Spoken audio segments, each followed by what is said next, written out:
नमस्कार, प्रणाम, स्वागत बा रउआ सबके राइटर आशिक अभिषेक के चैनल पर। और सब बताई आप सब कैसन बानी। उम्मीद करते रउआ सब भी बढ़िया होखब, अच्छा होखब। तो रउआ सबन खातिर लेके आ गइल बानी बिल्कुल ज़बरदस्त, बिल्कुल ब्लास्ट, बिल्कुल खतरनाक मैटर। भोजपुरी ट्रैक पर भोजपुरी दर्द भरा बेवफाई सब।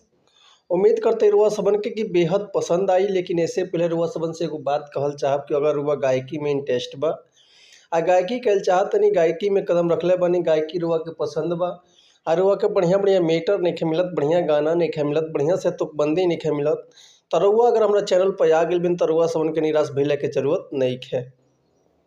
काहे से कि रउआ सबन खातिर हम हर एक प्रकार के सॉन्ग लिखिले, हिंदी होखे चाहे भोजपुरी होखे, चाहे रउआ कोनो भी ट्रैक पर भोजपुरी गाना लिखवा सकिले, चाहे हिंदी गाना लिखवा सकिले। लव सॉन्ग, ऑर्केस्ट्रा सॉन्ग, बेवफाई सॉन्ग, पूर्वी, निर्गुण, भजन, लोकगीत, लयदारी, रंगदारी, जातिवाद सॉन्ग, चाहे जिला स्पेशल गाना, चाहे सैड सॉन्ग, चाहे वो अपना मनपसंद के कोनो भी गाना लिखवा सकिले, चाहे कोनो भी प्रकार के म्यूजिक बनवा सकिले, उहो बिल्कुल वो चीज़ चार्ज पर।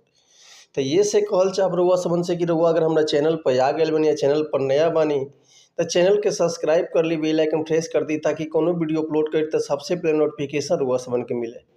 अगर गाना रउआ सबके पसंद आवता, गाना रउआ सबके बढ़िया लागता तो एगो प्यारा सा कमेंट कर दी।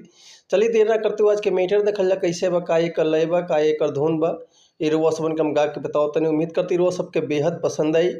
आज से बहुत पुराना एगो गाना ही रहे खेसारी लाल यादव के कि हँसेल तू ही हँसावेल तू ही, हँसेल तू ही हँसावेल तू ही, दर दर के ठोकर खियावेल तू ही।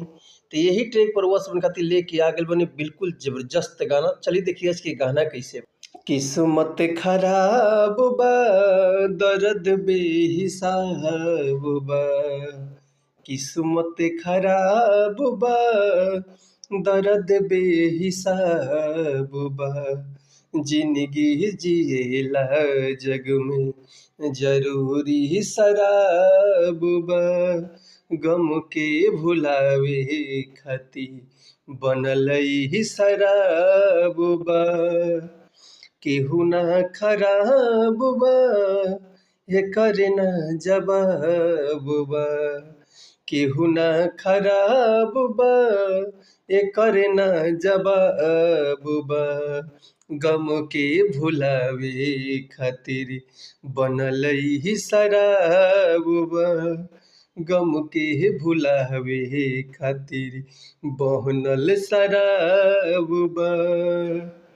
तो उम्मीद करते मीटर रउआ सबके बेहद पसंद आइल होई। अगर ये गाना के रउआ फुल लिखवावल चाहतनी, चाहे एकर म्यूजिक बनवावल चाहतनी तो रउआ बेहिचक कॉल या व्हाट्सअप कर सकतनी।